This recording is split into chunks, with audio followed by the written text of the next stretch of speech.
Kıymetli Müslüman.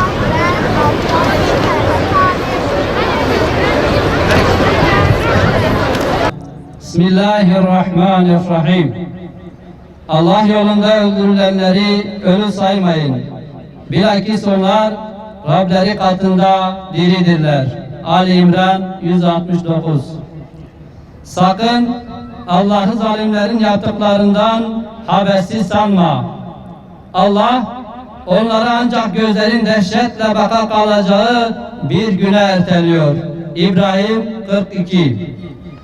Aradan 96 yıl geçti.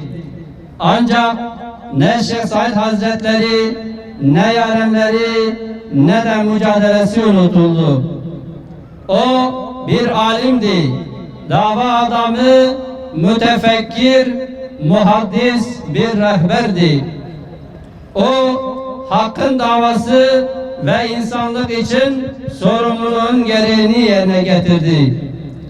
Ağır bir yükün altına sadece kendisini değil, ailesini ve bütün varlığını koydu. Öyle ya, çetin mücadeleler büyük fedakarlıklar ister.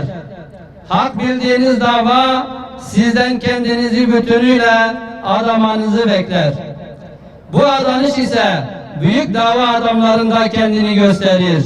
İşte bu dava adamlarından biri de Şeyh Said Hazretleri'dir. 29 Haziran 1925 tarihinde başta Kürdistan coğrafyası olmak üzere İslam ümmeti büyük bir acı yaşadı. Tarih yine acı veren bir hadiseyi yazıyordu. Bir İslam alimi Allah ve dini için verdiği mücadelede büyük bir bedel ödemişti. Şeyh Said Efendi tıpkı diğer İslam önderleri gibi hak mücadelesinde dar ağzına çıkarmıştı. Libya'da Ömer Muhtar, Mısır'da Seyyid Kutup gibi o da inandığı değerlerden taviz vermemişti. Bir milletin hak hukukunun göz göre göre çiğnenmesine sessiz kalmayan Şeyh Said Efendi ve dava arkadaşları İttihat Terakki zihniyetinin bu ülkede estirdiği zulüm furyasına karşı durmanın bedelini değerli canıyla ödedi.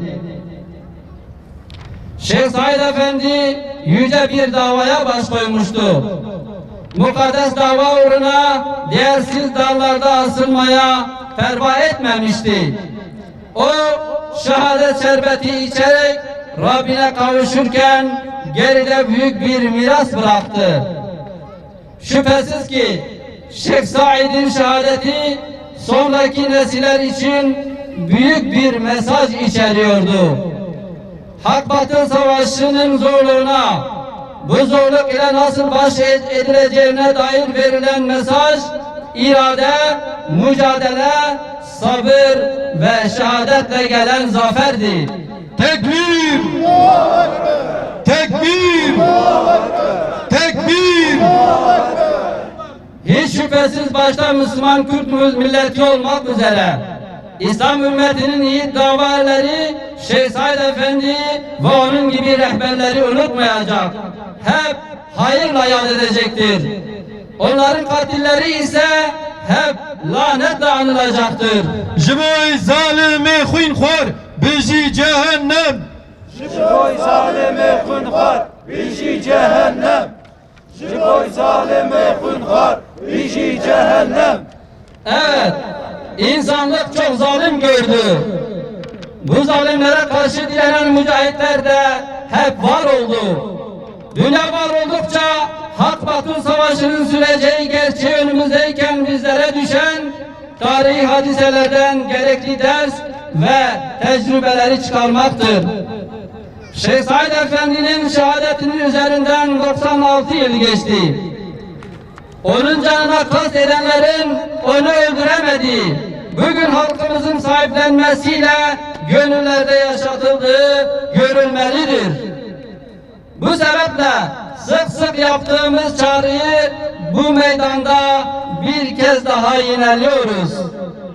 Başta Şeyh Said Hazretleri olmak üzere bu topraklarda büyük bir saygı ve sevgi gören Bediüzzaman Said Nursi'nin kabir yerleri bir an evvel ortaya çıkarılmalıdır.